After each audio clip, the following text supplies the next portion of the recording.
Today on the Fixed Ops Mastermind, a good friend of mine and the Fixed Ops community, Joseph Clementi, Executive Vice President for Traver Connect. Welcome back, Joe. Dave, thanks for having me. I've been excited to get on another show with you, so thanks for having me. It's great to have you back, Joe. And so this show is broken up into three segments, and those three segments today are going to be human capital, business success, and lastly, the payoff. And so, are we ready? Let's I'm get ready. into it. All right, let's get into it. Segment one, human capital. Joe, first question I want to ask, where'd your automotive journey even start? So my journey started very uniquely. I guess probably not as unique as I thought. So I started off, I tried to figure out, hey, how do I pay my way through college? I started selling vacuums, Kirby's, and my folks said, whoa, time out. That's not a respectable job. If you're gonna do something like that, go sell cars. And so I got into sell cars and as a way to pay for my education.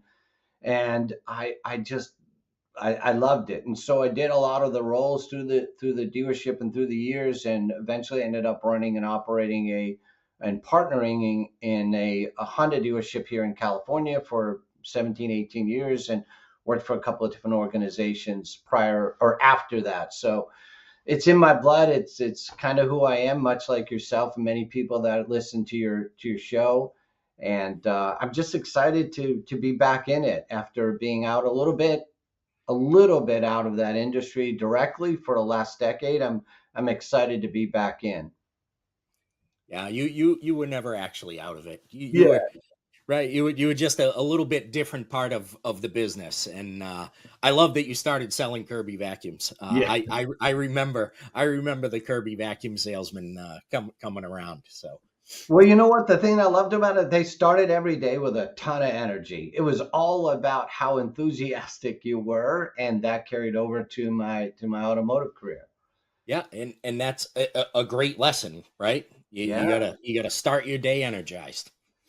And you when you go into the automotive industry, all you have is your energy, right? All you have is what you bring because you don't know Right. anything Hmm. about what you're doing. So yeah, just rely heavily on that energy. And then when you learn a little bit more, you kind of lose the energy. So you got to figure out Right. how to happily balance those. And over the years, it's just been definitely a passion project. That's excellent. So, Joe, on LinkedIn, a lot of people are going to know you by your hashtag, Coach Joe. Yes, sir. Uh, was there a moment when you realized that you just truly loved coaching? The moment I realized that I love coaching was really when I embraced the concept of servant leadership. There's something really deeply powerful about seeing people transform. And it occurs when they align their potential with purpose. And I never talk about success and you're going to be exceptional. I always talk about what your potential is. And when those two align, it's so powerful.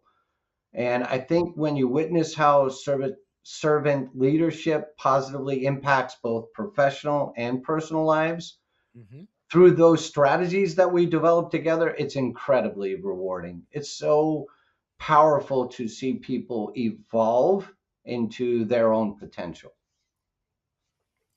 Yeah, it's one of the very cool things about coaching. Is that you are getting as much out of it as them, and sometimes you get more out of it than the other person. 100%. If you're a good coach, if you're really authentically involved, engaged, you're going to get more value out than you give because Hmm. as you know, a really good coach is going to ask a lot of questions Yeah. and you're going to learn some behaviors that are intuitive to or innate to that person that you can help bring out. It's pretty powerful.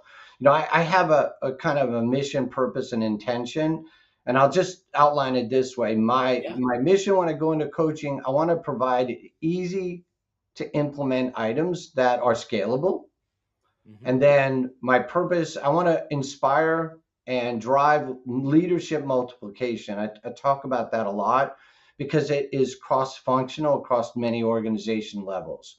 And lastly, my intention is that I need to equip people, at least in my passion, I need to equip people, easy for me to say, with the tools, advice, and coaching that they need so that they can be their best selves. Ultimately, that's the goal. How do we equip them?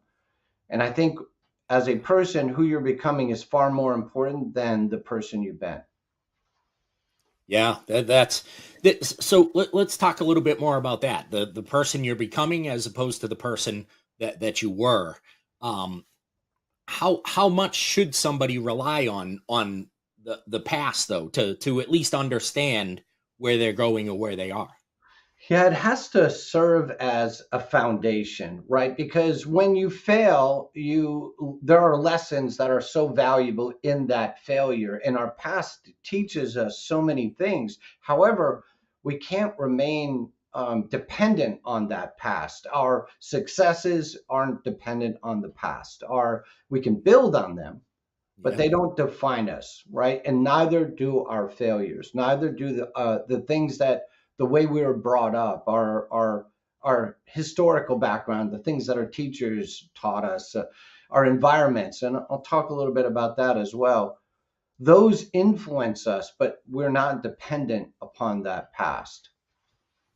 I love that. And so people always talk about you got to have a good foundation, right? And if you think about what you just said, it's the same thing if somebody is doing a complete remodel of a house, right? You've still got the foundation, which is the past, right? But what you build on that foundation is not dependent on what was there previously, Right, right, right? right. Well said. And that architecture that draws the blueprint, leadership and coaching is the same analogy. You have to have a blueprint. You have to know where you would like to go in order to get there. You don't have to build the house in a single day. Right. So I That's love great. that analogy because I think it ties into some of our later discussion points as well. Quick break in the action. Let's talk parts. Yeah, that corner of the dealership most people don't look at until there's a fire. Parts Edge helps you clean up that mess. Smarter inventory, better margins, and no more guessing games. It's like giving your parts manager a crystal ball, except this one actually works. Spiffy. You can manage your mobile appointments, optimize your service routes, track inventory, and process payments, all with Spiffy, and you can learn more at spiffy.com. You ever wish you could inspect every car like a tech with x ray vision?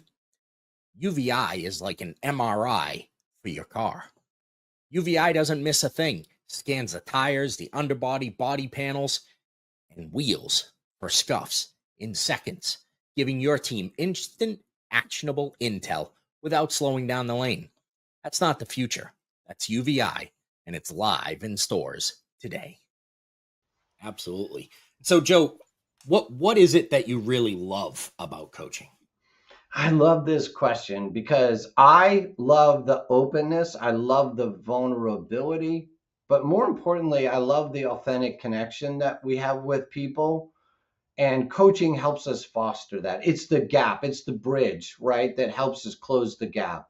Hmm. And I think when you align people with a higher sense of values and align their actions with those values, it leads to more purpose driven life, right? It creates a conscious alignment and it helps people realize that their actions must align with their values. And many times they don't often align. Hmm. And I think, as I said a little bit earlier, and we talked about, our beliefs are shaped by our upbringings. Let me Yep. start that one over. Our our beliefs are shaped by our upbringing, our experiences, and our environments. Hmm. When we challenge and replace limiting beliefs, we tap into the innate potential that exists in every one of us, and coaching opens this door. It allows that transition to happen. That's what I love about coaching. And when you connect with someone and they're applying what we discuss, all of a sudden they're coming to you with more victories. They're coming to you with Hmm. the positive items. And how do I replicate this, right? I think you and I have talked about this at great length in the past. Coaches do not have all the answers. No. We don't. We just No. have different questions. We have different set of lenses that we use to see Hmm. things through. So I think one of the things that that a great coach has is relentless curiosity, right? And love that that. allows us to ask those questions. 100. I love that statement because it's 100%. If you're really curious, you're inherently going to ask better questions. Yep, absolutely. Right, Joe, we're going to move into segment two, which is business success. And I'm sure this is a question that a lot you have a big following on LinkedIn. Something that I'm sure people want to understand. What drives someone to move companies after almost 10 years with Mobility Works? Yeah, people naturally ask why leave and why now, right? For Yep. me, it's not about money and it's no external factors. It's about answering to, in my own eyes, a higher calling. It's Mhm. to continue to develop people, to enhance organizational performance, and I've said this earlier, to multiply leadership. That's why you make a change. When you see there's an opportunity or an alignment, and where I align with John Traver and Traver Connect, that decision became so much more clearer. And so I'll put it this way. Joining Traver Connect wasn't about taking on a new role. It wasn't a title. It wasn't about money, but it was aligning with a company that feels that we can transform teams in the automotive sector. And leadership is about building towards that. It's seeing that vision and continuously building towards that. And I think Traver Connect and John Traver especially is driven by a purpose, which aligns with my values. He has Yeah. a good, clear mission, a bold vision, and it's that shared vision of how we help dealerships thrive in this incredibly competitive marketplace, right? And in a world that's in constant change, it's those that lead with purpose that are going to define the outcome. And I think at Traver Connect, that's exactly what we're doing. And that's where the alignment happened for me. I love that statement that those that lead with purpose are going to be the ones that define the outcome. Um, and I can tell you that from knowing you and from knowing John, that's perfect alignment there, but between the two of you. It really is. And I'm blessed and honored to have the opportunity. It doesn't change the rear view mirror. It doesn't change the team in the past and what we were able to accomplish. It's just a forward looking vision. So I'm really excited. It's a great opportunity. Yeah, your time at Mobility Works was the foundation that we talked about in the first segment, Yeah, right? well Yeah, said. Yes, I yeah, never thought of it that way, but I yeah. appreciate that statement. Now, There's the now, coach now from you get to build a new house. you. Exactly. There is the coach from you. Thank you, coach. I love it. So Joe, knowing you, I know that you are a spreadsheet guy. I know you put a lot of stuff together, presentations and things, and it always looks impeccable. But what I want to know is how do you balance that methodical side of you with the psychological and motivating Joe Clementi that a lot of us see on LinkedIn? Thanks, Dave. The key is to understand that data is just a tool. It's the tool in the tool chest that we use. It helps us navigate. It should never, ever dictate your vision, your values, and your mission.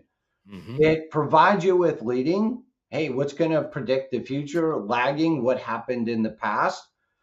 But data itself doesn't exist in a vacuum, and neither does performance, right? Yeah. So what it can do though is highlight where we need to adjust or adapt. So I use the analogy, say a technician is struggling with a particular repair. We can either continue to let him struggle or we can provide the resources. We can intervene using the data to Yeah. provide that person with the resources to improve. We can use that same analogy for an advisor. So In theory, an advisor should be doing every recommendation. So at that recommendation, if that advisor is not comfortable, they're not going to present it. You know that. Yeah. And so if you use data to alter the behavior, to adapt, and then provide insights to coach up, guess what happens? Now that person aligns more with what the data is telling them. Hmm. If we use it as a weapon, right, and we say the data, Dave says you never present X, Y, and Z, so either get it right or get out, right? And that's when it can become destructive. So as long as you're using it with an alignment, you can do it so that at the micro level, you can Hmm. understand root cause. And if I don't want to recommend, let's just say it's a transmission flush, right? It doesn't Yeah. align with my values, just is this as an example. If I don't want to recommend it, guess what's going to happen? I'm not going to recommend it. Right. However, if you use data and then you insert training to help me understand the value of that, Hmm. I'm going to change my behavior.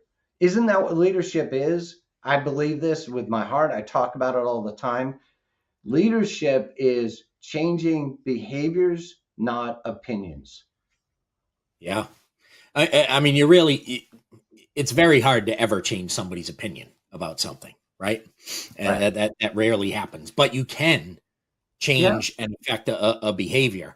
And I love what you were saying about data, and the word that I want to insert in front of data is useful data, right? Because Integrity. Yes. there's we're in fixed ops, man. We got data. We got heaps and heaps and heaps of it, but is Yeah. it useful to you, right? Are you using it for those purposes? Are you using it to help that advisor make better recommendations? Are you using it to help the technician to see why they should recommend certain repairs or how to do a repair differently so they don't need to struggle again?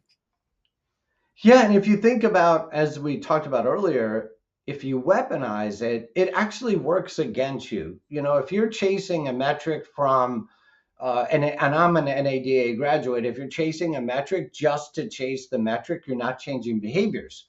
All you're Right. doing is weaponizing and saying, "Hey, Dave, we're not achieving this objective," right? You gotta do it at a micro level, understand root cause, and then alter the behavior. Even if my example is I convince you, Dave, go sell every one of these transmission flushes, and you're going to, yes, sir, yes, sir, yes, sir, whatever you say, boss, I'm going to do it. All I've done is change your opinion. I haven't changed your behavior.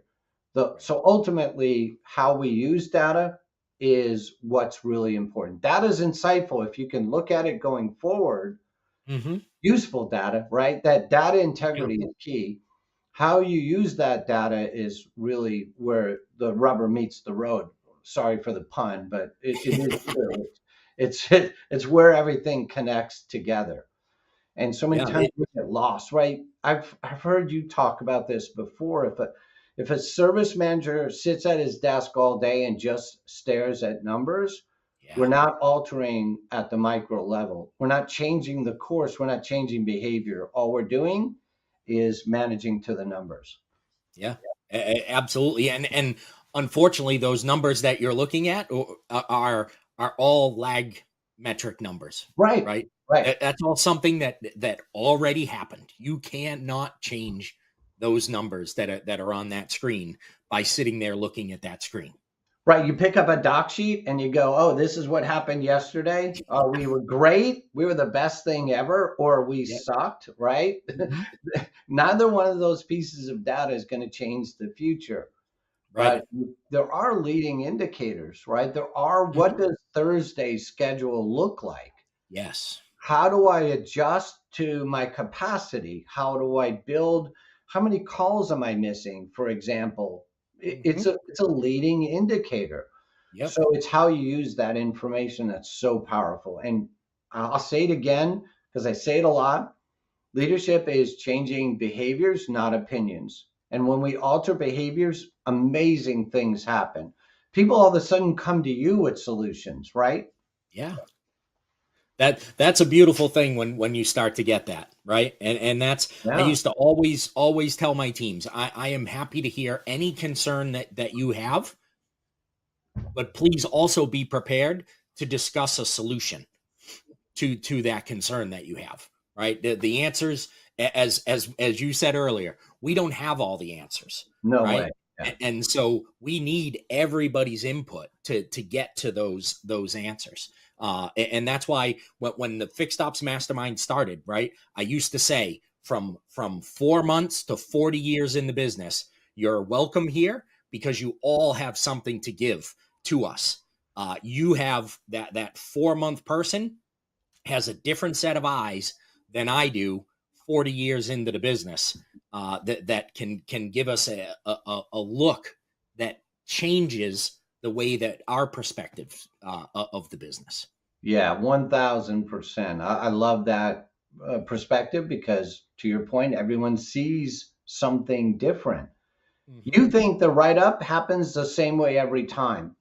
And then you ask your customers, how does the write up work? And they tell you something different. You ask your porter how the write up works. You ask your express drive writer. You ask your technician. You're going to get five different answers, right? Yeah. And then you pull your process sheet out and it's completely different from the five Very different right. answers that you got.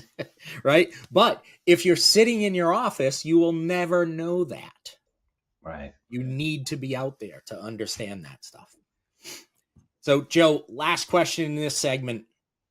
What does a successful business do differently from other businesses? I really love this question, and I hope you'll give me a little bit of bandwidth on this one Yeah. because I'm passionate about organizational performance. And part of the studies that I do is try to understand what do successful businesses do differently. So I'll start off by saying this. Really, truly successful businesses begin with a crystal clear vision, values, and mission. They're crystal clear on those elements.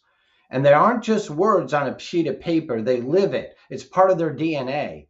It Yeah. guides every decision and every action. So, crystal clear vision, values, and mission. And I also believe that a successful business doesn't leave success to chance. They define it, they define their strategies, they align their tactical actions, and that directly contributes to achieving their objectives, not the other way around. Mm-hmm. Those actions and tactical behaviors achieve their objectives. What sets business apart is the way they connect their team to their vision, the way they connect their actions to their vision. We used the analogy a little bit earlier, the architect, right? And building the framework. Mm-hmm. So much like an architect, leaders need to have a clear plan because it does set the foundation. It does build up and out, if you will. And they've got to ask themselves, what kind of culture do we want to create? And how are we guiding our decisions through our core values? A strong foundation allows people, teams, successful organizations to weather anything. Regardless of market climates, they're able to weather it because everyone knows the game plan. And I also believe that successful businesses, and it's factually true, they heavily invest in their team, in their people. Yeah. They invest, they recognize that strategy is only as good as the people that execute on them. Mm-hmm. And when you foster a culture of transparency, a culture of empowerment, a culture of responsibility, I think people get confused between responsibility and accountability. Those are two different things. Yeah. When you're responsible, you own the actions. That's really important. And they make sure that everyone on the team is aligned and, really importantly, equipped to handle it at the highest level. That was a master class right there. And Joe, so that my coaching program was called Vision and Values, and what I call those two together, or what they become together, is the morality of the business, right? And you typically don't think of a business having morality, but that's really what it becomes, right? Because when you have a clear vision and you have clear values, it gives a clear picture of how you should act within that system. Amen. I've never heard that before, the morality, but I'm stealing it because I love it. And it is so true. Listen, your culture is alive and thriving whether you're aware of it or not. I know this is Mhm. not specifically about culture, but successful businesses have a strong culture and they Yes. connect their people to that culture. If your organization as a dealership is the only culture is tied to the bottom line, Hmm. I can almost assure you that you're going to have high turnover rates. You're going to have Yeah. disconnected people. You're going to have front versus back or sales versus service. You're Yep. going to have conflicts, and you're going to have an environment where people only care about themselves. Hey, how do I get paid? I Right. don't want this job, Dave. I want that one because that's how I get paid. Right. Yep. And then it becomes less about really serving the customer and more about how much money I make. Right. And there's And the funny thing is if they realized that serving the customer is what allows them to make more money. Yeah, well, the customer is why we exist, right? Because if we Yeah. don't have a customer, we're fired. If a customer Right. fires us, then we think, well, we'll just replace them. But in today's environment, when a customer fires you, 30 other people, maybe 50 other people fire you in accordance, right?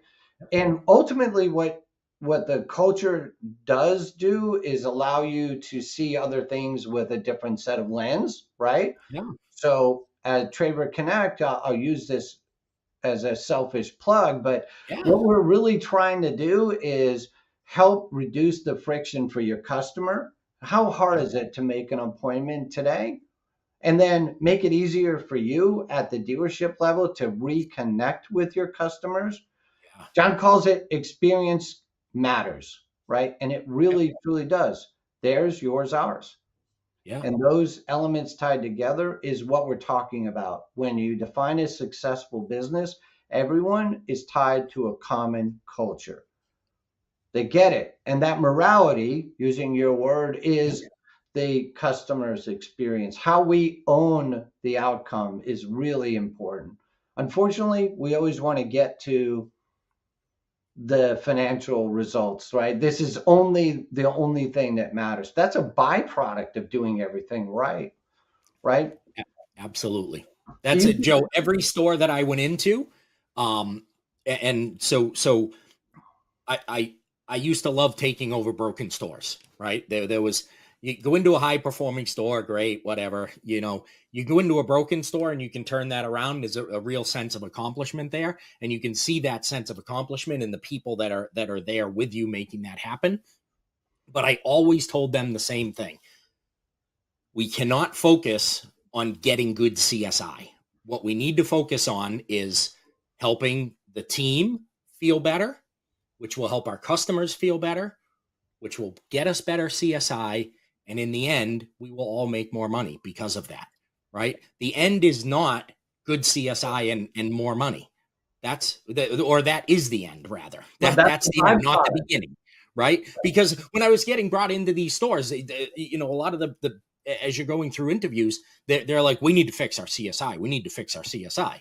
Okay, well, I can tell you that it's not the CSI that's the problem, Right, right? It's right. not that survey. It's It, everything that happened around that. 100%. It is the processes and the people that are connected to the culture. Right.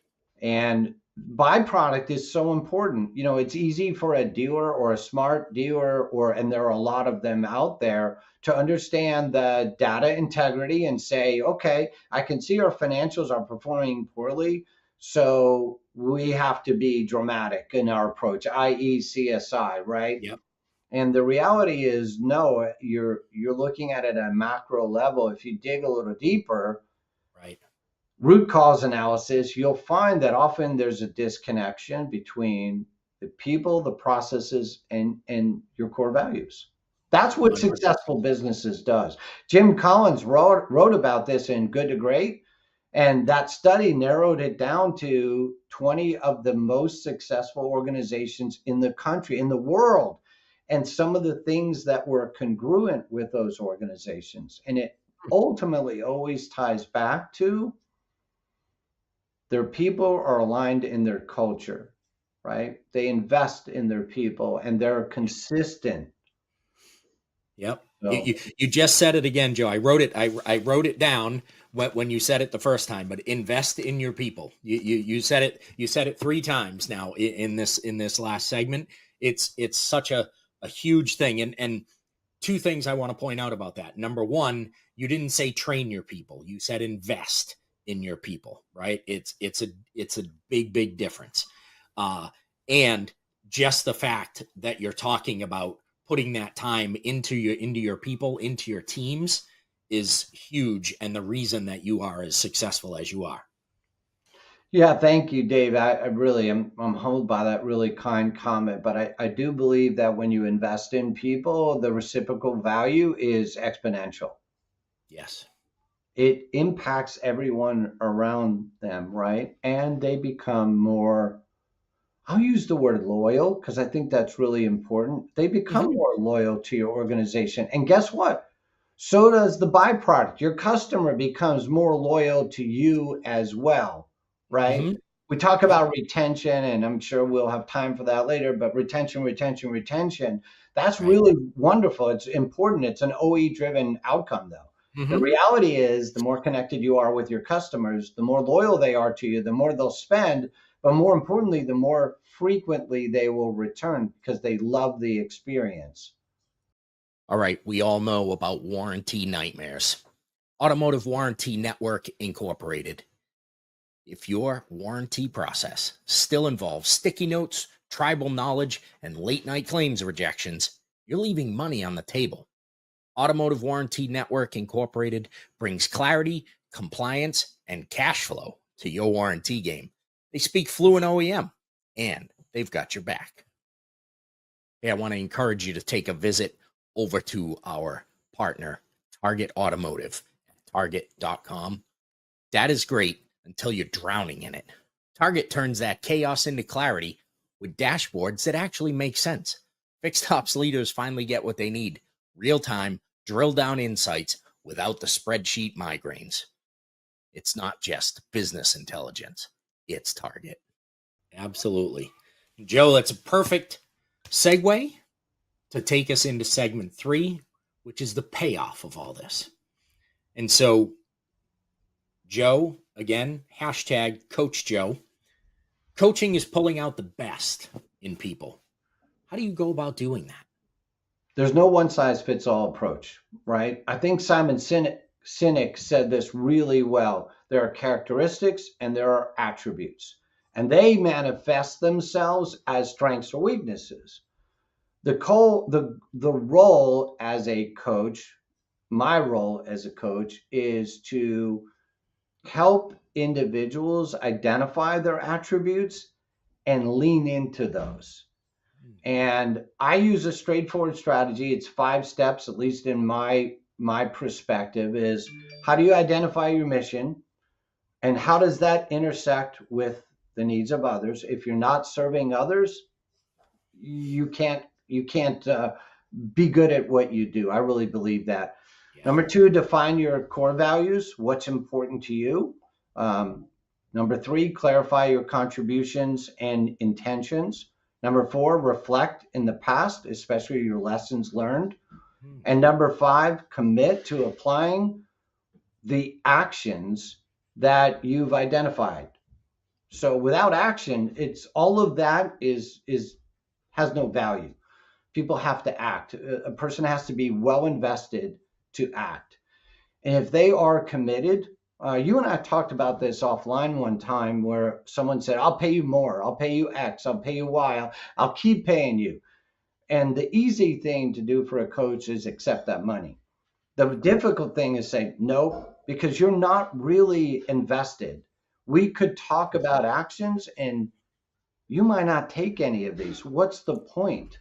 Yep.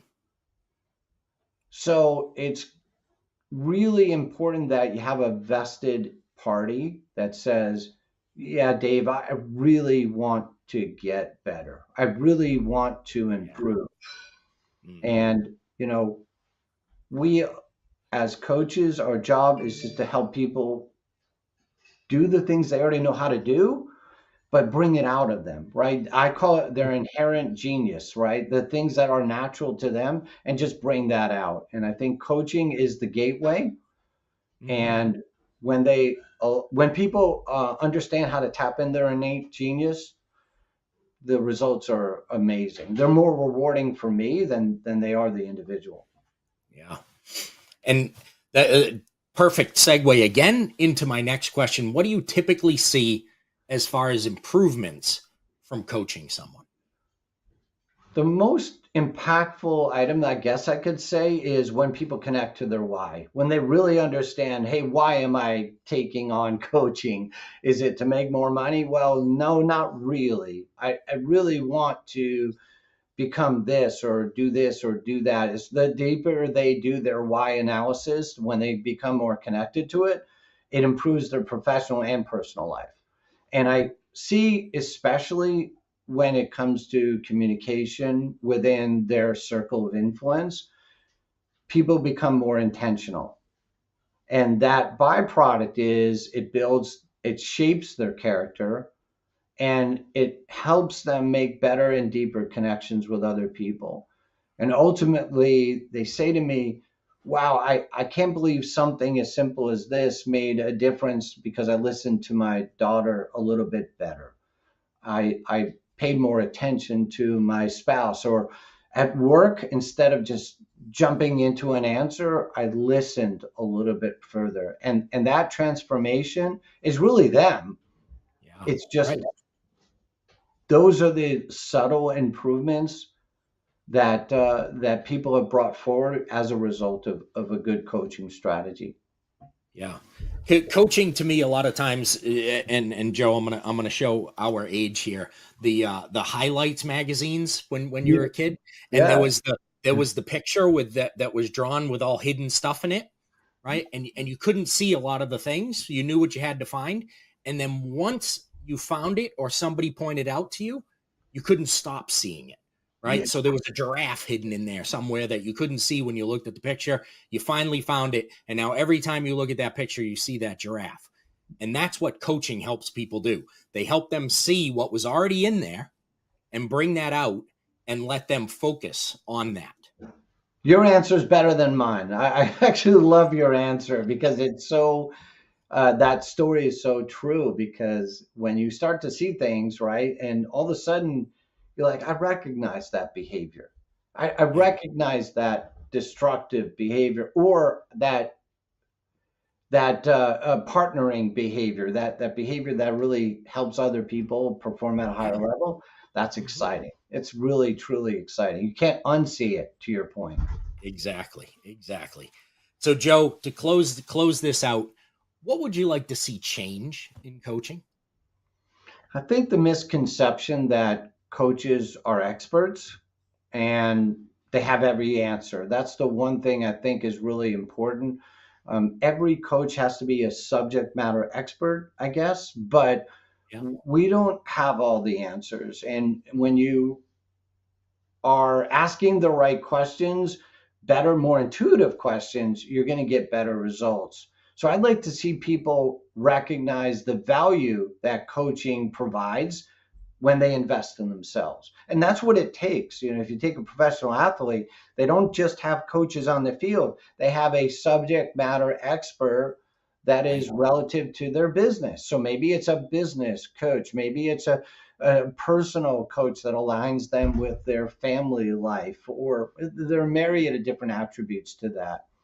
And Mhm. I think the players that maximize their potential, there aren't just financial rewards in that, right? It affects every aspect of their life.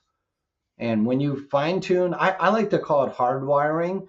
When you hardwire we call it soft skills. That's the word in today's Yeah. word. But I really think when you hardwire those soft skills, all of a sudden they become part of who you are as a person. You don't have to change. You don't have to be fake. And that authentic person just comes out. And it's amazing when, if people could just see coaching as more than just this negative connotation to people chasing a paycheck. It doesn't have to be that. People that Mhm. are vested like you are, and I know that I am, and many other experts are, um, they care about your outcome, right? That's way Yeah. more important than any monetary gain. It just Mhm. is. Yeah. I can tell you, I got a message the other day from somebody that I coached. I don't even know how long ago it was, 4 or 5 years ago. And I got a message just reaching out saying, "Hey, thanks very much. Your coaching was impactful, and it's really helped me in my career." Um, that meant way more than the money that I got 4 years, 5 years ago from him Yeah. to do that coaching. Right? That's the payoff. It's not the money. The money disappears. It gets spent. But that feeling doesn't go away. It is the most rewarding aspect of being a vested coach Yeah. is seeing the transformation and then someone just say, thanks, coach. I appreciate that perspective. I have changed because of this.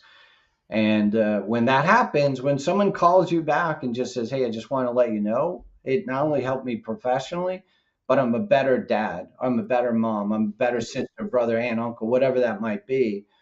Yeah, That's powerful and it's lasting. it sure is. Joe Clementi, Executive Vice President with Traver Connect. This has been an incredible time with you. Thank you for joining us. Thank you so much for having me. I had a blast. I could talk for an hour more with you. So we have just shared emotions. And remember, I'm going to steal your metaphor. And so if you see me using it, it's because Absolutely. I got this from Dave. So thank It's all you. it's all good. It's all good. You take anything you need. Joe, again, thank you so much for spending some time with us. Thank you for having me. I had a blast, Dave.